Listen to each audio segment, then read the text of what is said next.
Fala pessoal, beleza? Então, dando continuidade a esse suporte online que a gente vem oferecendo para os nossos alunos, eu vou hoje falar sobre números inteiros de divisibilidade. Não é um assunto recorrente nas questões da prova da escola Benedito Marinheiro, porém é um assunto que indiretamente aparece nas nossas questões. Então, por isso a importância de parar um tempinho para poder falar sobre esse tópico. Então, inicialmente, para a gente entender o que seria essa divisibilidade, a gente tem que entender dentro de qual meio a gente fala dela. E o meio que a gente fala da divisibilidade é o conjunto dos números inteiros. O que seria esse conjunto dos números inteiros? São os números que a gente diria que não são quebrados. Então, 1,7 não é um número inteiro. 1 seria um número inteiro, 2 seria um número inteiro, assim como menos 1, menos 2, menos 3. Então, engloba tanto os números naturais que a gente já conhece, quanto aqueles números naturais negativos, né? Se a gente for pensar numa analogia. Então, esse é o meio onde a gente fala sobre divisibilidade. Então, o que seria essa divisibilidade? Eu digo que um número é divisível por outro, aqui representando genericamente por A e B, quando eu consigo pegar esse primeiro número e escrever como um múltiplo do outro, né? K vezes B indica que eu estou pegando o valor B multiplicando por alguma coisa. Esse K também é um número inteiro, mas vamos traduzir isso para matemática. Eu preciso responder que esse 18 é divisível por menos 6. Então, se eu perceber que 18 é igual a alguma coisa vezes menos 6, é porque o 18 é divisível por menos 6. E, de fato, 18 é sim divisível por menos 6. Por quê? Eu consigo escrever o 18 como 3 vezes, menos 3 vezes menos 6. 125 é divisível por 5? Eu respondo pensando da mesma maneira, e sim, 125 é divisível por 5, por quê? Eu consigo escrever o 125 como alguma coisa, no caso o 25, multiplicado por esse 5. Porém, quando o nosso número é um pouquinho maior, não é tão óbvio eu identificar por quanto eu teria que multiplicar o possível divisor dele para chegar à conclusão do resultado que eu quero. Então, nesses casos, o que eu vou fazer para responder se 3.432 é um número divisível por 26? Então, a estratégia mais trabalhosa, mas que vai funcionar nesse caso, é eu, de fato, realizar o processo da divisão. Então, eu vou pegar o número 3.432 e vou tentar fazer a divisão pelo 26. Se funcionar, é divisível. Se não funcionar, não é divisível. O que seria funcionar? A partir do momento que eu pego esse número e consigo dividir por 26, obtendo o resto zero, é porque a divisão ocorreu, ela foi perfeita. Então, nesse caso, eu vou afirmar que ele é divisível. Aí, se eu faço uma divisão e o resto não dá zero, que a gente tem aquele costume de continuar o cálculo dando um determinado valor, 0,3, 0,4, 0,5, então eu não considero que o número que eu tinha era divisível pelo valor que eu estou querendo buscar. Tá? Então, é a partir do resto que a gente vai identificar se o número é divisível ou não pelo outro. Então, a gente começa fazendo a divisão, 34 por 26 dá 1, 26 por 34 está sobrando 8, 83 dividido por 26 dá 3, 3 vezes 26 é 78, então está sobrando 5, 52 dividido por 26 é 2 e não sobra nada. Então, que resposta eu posso dar para essa pergunta? Que 13.432 é sim divisível por 26. Por quê? Por mais que eu não conseguisse pensar em por quanto eu deveria multiplicar o 26 para obter o 3.432, através da própria divisão, eu cheguei à conclusão de que isso é possível. Então, eu vou deixar como estudo para vocês verificar se 3.432 é divisível por 25. Então, faço o mesmo procedimento do cálculo, vocês vão perceber que o resto não é zero e a resposta vai ser não. Então, só façam aí a conferência a partir da divisão. Então, isso é divisibilidade, é saber se eu consigo dividir um número pelo outro, obtendo o resto zero. Então, o que a gente tem além da divisibilidade nesse padrão para a gente poder entender? Existem alguns critérios para que antes que eu efetue o processo da divisão, eu consiga perceber se o número é ou não divisível por um determinado valor. Claro que os critérios a gente não vai ter para todos os números possíveis, mas se eu conheço para os primeiros números naturais, os meus números positivos, eu já consigo antecipar alguns processos de divisibilidade. Então, os critérios de divisibilidade eles são utilizados principalmente quando a gente está tentando resolver algum problema de MC, de MDC, ou simplesmente fazendo o que a gente chama de decomposição de números. Então, a utilidade está aqui, mas como que a gente trabalha com esses critérios de divisibilidade? Para cada um dos valores, eu tenho, vamos chamar de macete, para identificar se essa divisão vai ser possível ou não. Por que é importante conhecer os macetes? Às vezes eu não quero dividir o número. Às vezes eu só quero olhar para ele e dizer, é divisível por 3. Não importa o resultado, eu só quero afirmar que ele é divisível por 3. Então, o que fazer em cada um desses casos aqui? Então, a primeira divisibilidade que a gente precisa verificar é por 2. Eu quero olhar para o número e afirmar, ele é divisível por 2, ele não é divisível por 2. Então, que critério eu utilizo para poder fazer essa análise com relação à divisibilidade por 2? Eu só preciso observar um algarismo em todo o número, independente da extensão dele. Um número com 3 algarismos, um número com 4 algarismos ou mais, eu sempre vou analisar do mesmo jeito. Eu só vou observar o algarismo que aparece no final. Se ele for um algarismo par, 0, 2, 4, 6 ou 8, é porque o número, como um todo, é sim divisível por 2. Então, 326 terminou com o algarismo par, é divisível por 2. 462 terminou com o algarismo par, divisível por 2. 3.342 é divisível por 2. Quando eu chego em 2025, eu tenho um número que não é divisível por 2, porque o último algarismo é ímpar.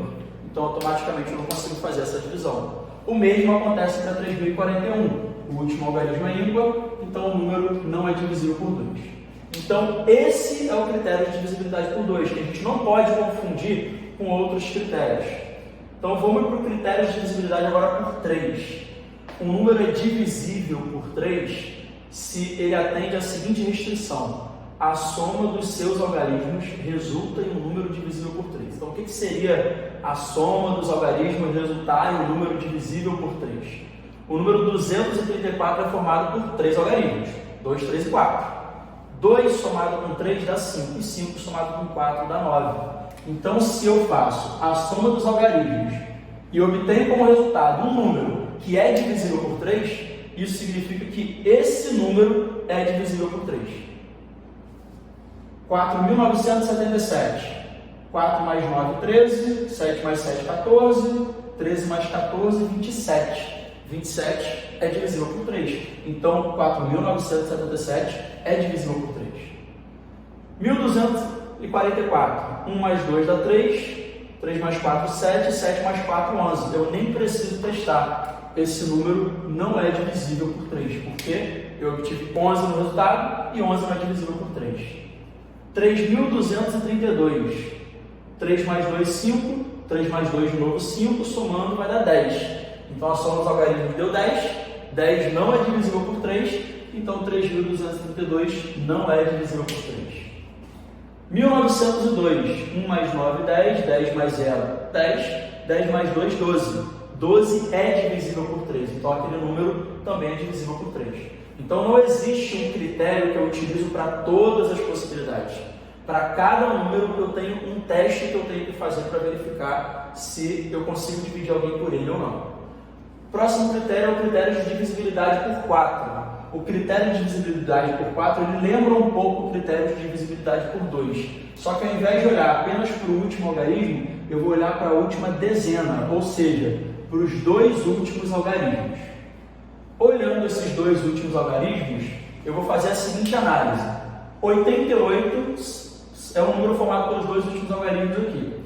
Se 88 for um número divisível por 4, então todo esse número é divisível por 4. Então 88 é divisível por 4, pode fazer o teste aí. 32 é divisível por 4.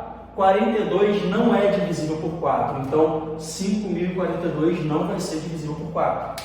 3.014. 14 não é divisível por 4. Então 3.014 também não é divisível por 4. Apagou aqui, 236. 36 é divisível por 4. Então, esse último número é um número divisível por 4. Critério de divisibilidade por 5. É bem simples como o do 2. Eu preciso observar apenas o último algarismo. O número vai ser divisível por 5 se ele terminar em 0 ou em 5. Terminou em 8, não é divisível por 5. Terminou em 4, não é divisível por 5. Divisibilidade por 6.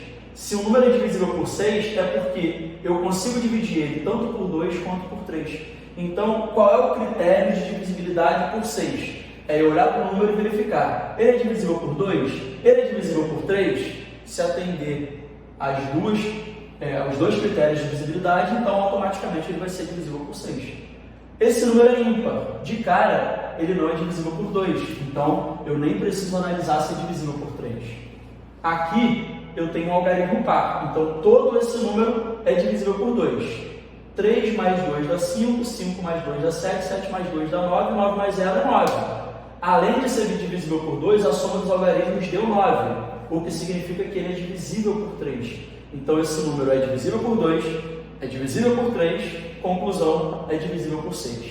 Quando eu olho para o 3002, apesar de ser par, a soma dos algarismos é 5, e 5 não é divisível por 3, então esse número não é divisível por 6. 45.012 é par, divisível por 2. 4 mais 5, 9, 9 mais 1, 10, 10 mais 2, 12, 12 é divisível por 3. Atendeu os dois critérios, é divisível por 6. 3.006 também vai atender os dois critérios, vai ser divisível por 6. Vamos pular rapidinho o critério de divisibilidade por 7, vamos passar para o de 8. O de 8 é parecido com o de 2, que é parecido com o de 4. O de 2 eu só olho a unidade, o de 4 eu só olho a dezena. O por 8 eu vou olhar toda a centena final. Então eu tenho que verificar se 244 é divisível por 8. Então esse critério ele é um pouco trabalhoso, porque na hora de fazer o teste, dificilmente eu vou conseguir verificar de cabeça se o número é divisível por 8. Então é provável que eu precise perder um tempo dividindo para verificar se o número é divisível.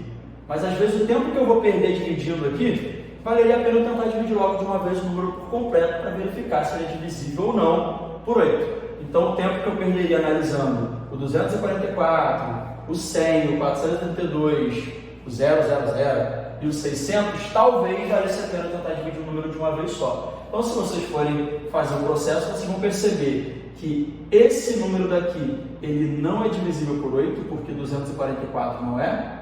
Esse número não é divisível por 8, porque 100 não é divisível por 8.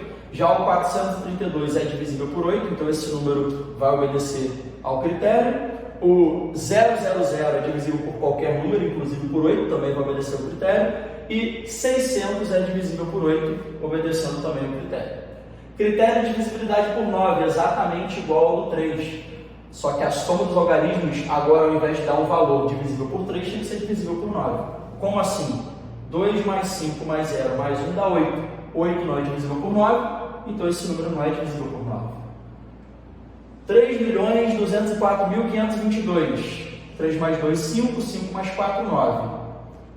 9 mais 5, 14. 14 mais 2, 16. 16 mais 2, 18. 18 é divisível por 9, então todo esse número com certeza é divisível por 9.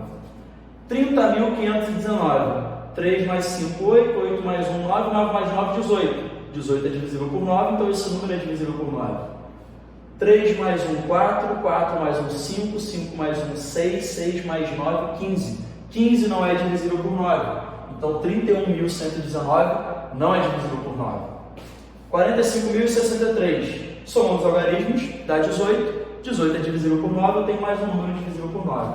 Critério por 7, por 10, perdão, simples. É só verificar se o último algarismo é 0. Não é 0, não é divisível. É 0, é divisível.